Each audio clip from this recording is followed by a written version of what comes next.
Good evening guys. Good evening sa lahat. Kahapon, itong aking kasama ay nanonood ng video sa Facebook. Tapos yung nagsasalita yung Panginoon na may tinik sa dito sa ulo. Tapos gumagano ng kamay niya. Kumakain yung kasama ko, sabi ko sa kasama ko, bigyan mo. Nagbibiro lang naman ako. Nung after ng pagbiro ko, itong kamay ko biglang sumakit dito. Tapos parang sabi ko, parang wala man ako sakit. Bakit bigla na lang tumigas ang kamay ko, nagsakit? Kasi gumagano ng Panginoon sa Facebook. So, nagbibiro lang naman ako sana. So, hindi talaga tumigil ang kirot, ang sakit. So, ang ginawa ko, sabi ko, Panginoon, patawarin mo lang ako sa aking nasabi. Sabi ko, nagbibiro lang naman ako sa kasama ko. Hindi naman sinadya na ganun. Sabi ko, maya unti-unti na itong nawala na yung sakit ng kamay ko. So, mahirap pala magbiro sa ating Panginoon. Gaya nung nangyari sa Amerika, doon sa Hollywood. Si Nikki Glaser ba yun? Yung sinasabi niya na God, creator of the earth, zero mention. So, tumawa yung mga celebrity, tumawa yung mga artista, tumawa ang mga mayayaman. Nandun lahat. On the next day, nasunog ang Amerika. Yung sa California. Nasunog doon sa Hollywood na yon, yung saan sila nag-host si Nikki Glaser. Nasunog ang buong mga bundok. Andun ang lahat ng mga maraming bahay na mga mahalin bahay, may bilyon-bilyon ng mga bahay, naubos, natupok ng apoy. So, mahirap pala magbiro sa ating Panginoon. Nasaksik na ko talaga, na experience ko talaga kahapon. Kasi May 3 na naginip ako sa ating Panginoong Hesus. Tapos, yung kinabukasan, May 4, kumakain. Breakfast kami ng aking kasama. Tapos kumakain siya ng mga prutas. So nanonood siya ng video ng nag-upload na Hesus Kristo na may kurunang tinik sa ulo. Tapos gumaganon ng kamay. Pero hindi ko lang narinig kung anong sinasabi kasi naka-headset siya. Tapos sabi ko sa kasama ko, bigyan mo. Kasi may kumakain siya ng ubas, mga prutas. Tapos ako naman nagbiro. Sabi ko, bigyan mo. So, maya sumakit ang kamay ko nito. Ito, sumakit dito, galing dito. Sumakit ito, tapos biglang nagtigas ang kamay ko. So, hindi ako naghingi ng tawad, hindi natanggal ang sakit. So, mahirap pala na magbiro sa ating Panginoon. Kahit na although sa Facebook lang yan. Pero naririnig pala tayo sa ating mga ginagawa, makikita niya. So, walang imposible sa Panginoon pag iniling mo. So, nanghingi ako ng sorry sa ating Panginoon. Maya, unti-unti lang natanggal ang sakit ng kamay ko. Nawala na. So, next time din ako magbiro, mahirap pala. Kahit nasa Facebook lang pala yan, basta mukha ng ating Panginoong Hesus, mahirap biruin. So, yan lang masasabi ko. Kahit na anong reliyon natin, anong sikta natin, anong religion natin, pagdating sa Panginoon, huwag tayo magbiro. Mahirap pala. Mahirap magsalita ng mga di maganda sa ating Panginoon. So, humingi ako ng sorry.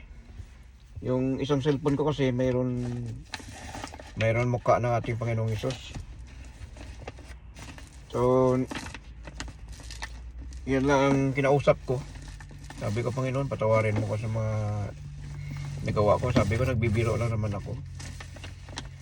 So sabi ko next time di na ako magbiro sa iyo. Doon ko na-feel talaga na yung may yung hindi siya milagro pero talagang espiritu ng Diyos ng ating Panginoon ay totoo. Mahirap magbiro sa ating Panginoon na magsasabi tayo na di maganda.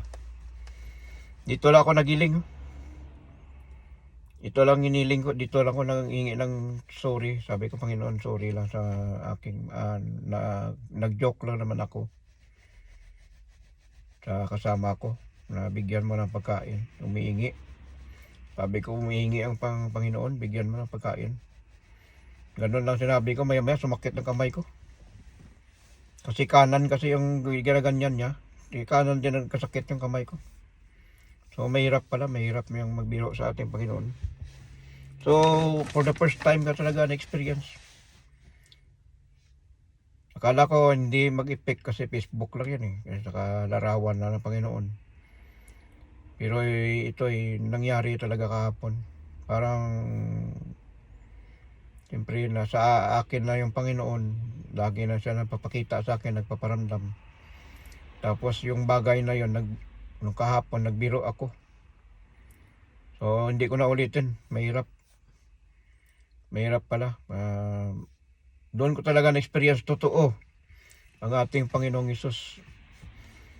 Nagsakit ang kamay ko nito, tapos akala ko hindi nagagaling. Maya-maya na unti-unti naman na nawala ng sakit. Siguro nakalipas na siguro mga 30 minutes natanggal ang sakit. So akala ko parang bakit masakit to, parang wala man ako sinuntok, wala man ako binanggaan.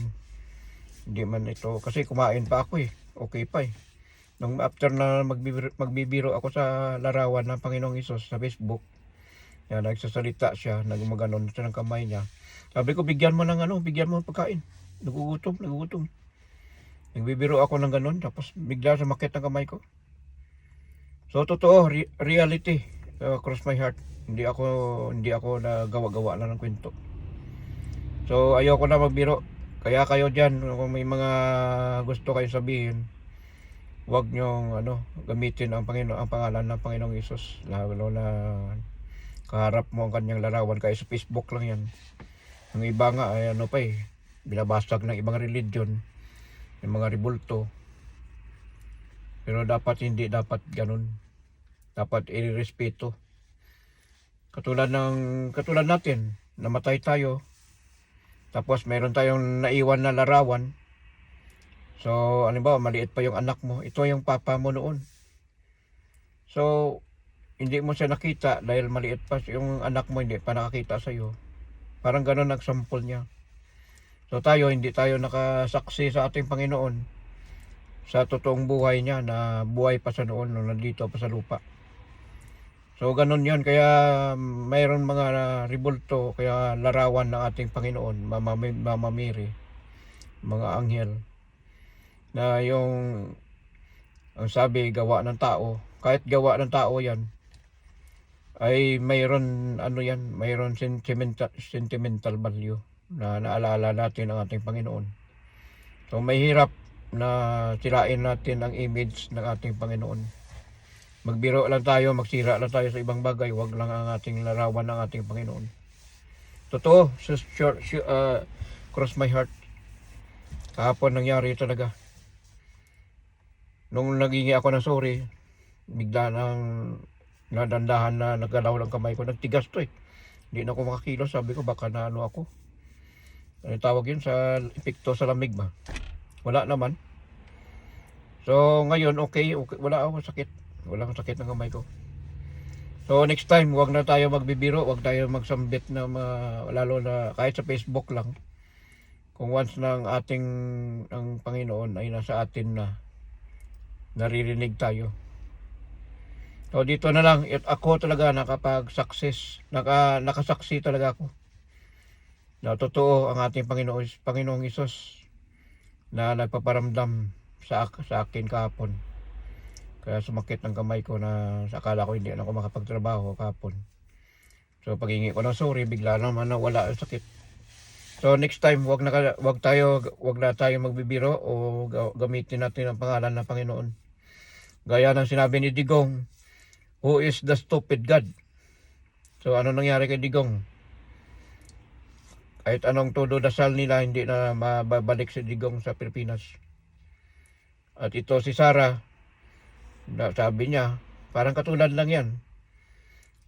Naniwala ka sa Panginoon? Ako, hindi ako naniwala. Parang ganon. Bakit maraming bagay na example, bakit Panginoon pang kanyang idadawit. So si Sarah, ma-impeach yan, sigurado yan. Hindi na tutulungan ng Panginoon yan. Mismo na lumabas sa bunganga niya. 100% ma-impeach si Sarah. Abangan na lang natin. So dito na lang kasi gabi na, mas malamig. Pero kahit malamig na, isang t-shirt lang ako. Hindi man masyado. So maraming salamat, God bless. At kung nagustuhan niyo aking video, totoo na-experience ko talaga kahapon. Ang Panginoon ay nasa atin lang pala, nasa paligid lang natin. Hindi lang napagpaparamdam sa ating mga ginagawa. Nakikita niya kung ano ating mga inaasal, ano ang ating mga sinasabi. So I'm sorry Panginoong Hesus, hindi na maulit na magbiro ako gaya ng kahapon. Mahirap pala, mahirap. Kaya ako naminiwala talaga. Kung kayo hindi kayo naniniwala sa mga revolto, dahil ibang religion nyo, kung ano man mga religion nyo, ako naniniwala talaga ako. Yan gaya ng sample ko sa inyo. Halimbawa, may yung tatay mo noong unang panahon, hindi mo nakita. May picture siya na natira. Parang sentimental banyo mo na ayan palang tatay ko. So wag natin sirain ang image kahit hindi tayo naniniwala sa ating Panginoon. So thank you, God bless and good night. Bye.